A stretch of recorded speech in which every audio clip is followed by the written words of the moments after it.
Every one of us thinks about doing tshuva. Everyone in Klal Yisrael thinks about coming closer to Hashem and repenting. However, we get discouraged because there are so many things that a person has to keep in mind. How can I do proper tshuva? How will I be able to overcome the hurdles? How will I be able to separate from that which I'm doing? How can I accept on the future that I'm not going to do it again? It's difficult. But it's interesting. It says, Biglal avois toshia bonim v'savi geula livnei v'neihem. Hashem says, you will be helped. The grandfathers and the grandmothers will help. They will help the children and grandchildren. They will aid in our return. They will aid in the inspiration that we need in order to do tshuva properly. There was a person that came from Eretz Yisrael. He came here on business, and very religious man.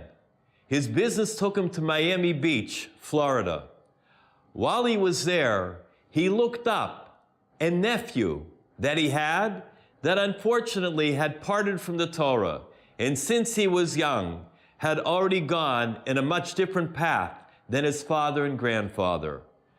When the man came, he looked up the number of his nephew.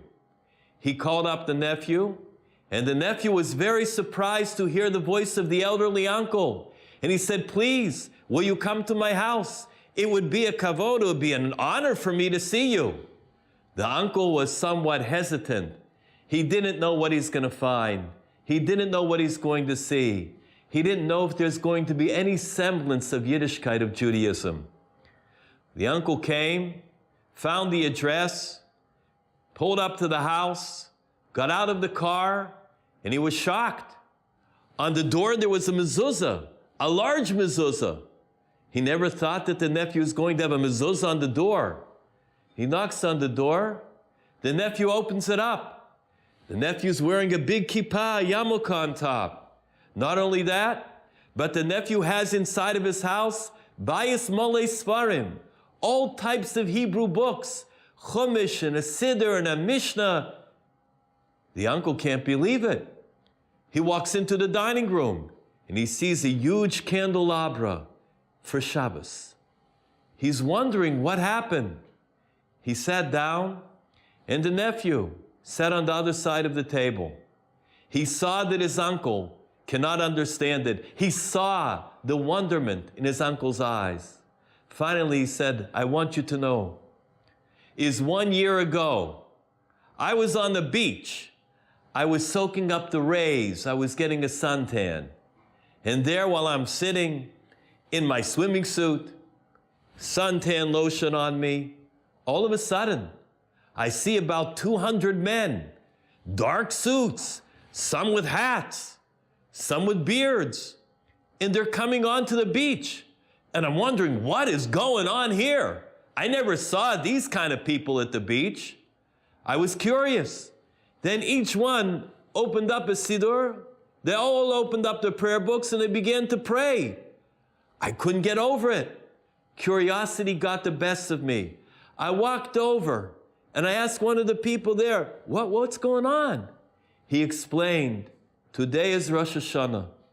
We have come here in order to say Tashlich, this special prayer, to ask Hashem for forgiveness, for Slichan Kapara, for atonement, for any sins that we have done. Symbolically, we're throwing the sins in the ocean and we're praying at this special time. Then, without hesitation, the man shows the nephew the siddur. He points out the tefillos, the right prayers, and he helps him say it. The nephew is there in his swimming suit, suntan lotion. The man gives him a kippah, and he begins to say tashlich together with everybody else. After a couple of minutes, the nephew gets a tap on his shoulder. He turns around and he sees an elderly Yid, an elderly Jew. And the man asks him, tell me, did you hear the shofar today? Did you hear the shofar blown? The nephew said, no, I didn't. He said, I will blow the shofar for you. The elderly man picks up a shofar, small, little bigger than his hand on either end, begins to blow the shofars, all the tkiyos, all of the notes. He hears it. He can't believe it. It's perfect. Every note comes out. The notes began to go into his heart. And the nephew can't believe what is going on. The man stops at the end of the required amount, puts down the shofar, and says to him, "My name is Moshe Katz. Shana Tova." Leaves. The nephew can't get over what happened. He goes home. His wife sees that he's not the same when he comes in. He looks pale. And the wife says, what's wrong? What happened? He says, well, you know, there's something strange that happened. I was lying on the beach. All of a sudden, hundreds of men came, dressed up. Today is Rosh Hashanah. They were all there together with their prayer books, with the Sidurim. They were saying Tashlich. I went over. They helped me to say the prayer too. And then there was an elderly man that came over. And this elderly man with a beautiful hadras panim, with an angelic face, pulls out this little shofar, a little bit bigger than his hand, and begins to blow each one of the notes perfectly. The wife begins to shake, and she says to her husband, "Did you by any chance find out the name of this man?" And the husband said, "Yes. Before he left, he told me his name is Moshe Katz."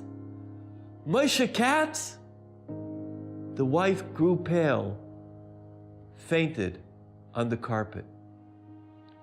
After the husband brought her to, the wife said, "Moshe Katz was my great, wonderful, wonderful grandfather. He was known as a famous person who blew the shofar like nobody else. He took his little shofar and he took it to Auschwitz with him. And he blew the shofar in the concentration camp in Auschwitz. No one could ever imagine how he smuggled it in. Eventually, he was killed al Kiddush Hashem. Biglal avos toshia bonim. For the sake of the parents, toshia bonim, because of them, the children are saved. V'savi geula, and they bring redemption, livnei v'neihem, to their grandchildren.